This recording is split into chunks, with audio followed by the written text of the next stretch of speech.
Can you be my BF का क्या मतलब होता है, ये आज की इस वीडियो में सीख लेते हैं और इसका जवाब आप क्या दे सकते हैं ये भी सीख लेते हैं। Can you be my BF का मतलब होता है कि क्या तुम मेरे BF बन सकते हो।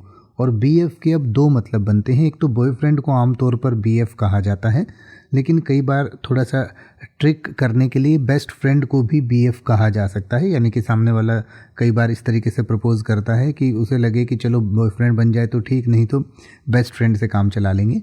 तो उस तरीके से इसको अब दोनों तरीके से समझ सकते हैं। यानी कि BF मतलब बॉयफ्रेंड भी होता है और बेस्ट फ्रेंड भी होता है। हालांकि किसी को बेस्ट फ्रेंड बनने के लिए कहा नहीं जा सकता, क्योंकि बेस्ट फ्रेंड तो आप किसी के रहते रहते मतलब किसी के साथ फ्रेंडशिप होती है, फिर आप उसके बेस्ट फ्रेंड अपने आप ही बन जाते हैं। पर प्रपोज तो बॉयफ्रेंड बनने के लिए ही किया जाता है। तो क्या तुम मेरे बॉयफ्रेंड बन सकते हो, यही इसका मतलब होता है। और इसके रिप्लाई में आप कह सकते हैं, अगर आप हाँ करना चाहते हैं तो फिर आप कह सकते हैं yes I would love to be your boyfriend, यानी कि बिल्कुल मुझे बहुत खुशी होगी तुम्हारा बॉयफ्रेंड बनकर या आपका बॉयफ्रेंड बनकर।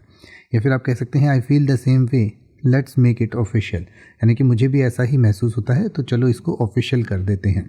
या फिर आप कह सकते हैं I think we should take things slow and see how we feel over time, यानी कि मुझे लगता है कि अभी हमें थोड़ा स्लो चलना चाहिए, यानी कि हमें इतनी जल्दी एक रिलेशनशिप में नहीं आना चाहिए। हमें साथ साथ थोड़ा समय बिताते हैं और देखते हैं फिर समय के साथ साथ चीज़ें कैसी होती हैं। अगर हम एक दूसरे के कंपेटेबल होते हैं तो अपने आप हमारा रिलेशनशिप आगे बढ़ जाएगा। या फिर आप कह सकते हैं I think you are great but I am not ready for relationship right now, यानी कि मुझे लगता है कि तुम बहुत अच्छी हो या तुम बहुत ग्रेट हो, बट फिर भी मुझे लगता है कि मैं अभी रिलेशनशिप के लिए रेडी नहीं हूँ।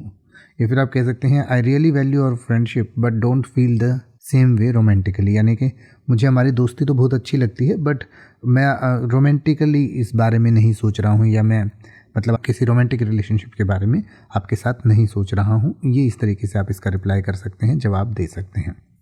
अब आप किसी भी वर्ड का मतलब हिंदी और इंग्लिश में YouTube पर सर्च कर सकते हैं। आपको मेरी वीडियो मिल जाएगी जिसमें आप बिना किसी फालतू बकवास के सीधा उस वर्ड का मतलब समझ पाएंगे। तो ऐसी ही वीडियोस को देखते रहने के लिए चैनल को सब्सक्राइब करें और बेल आइकन को प्रेस करें।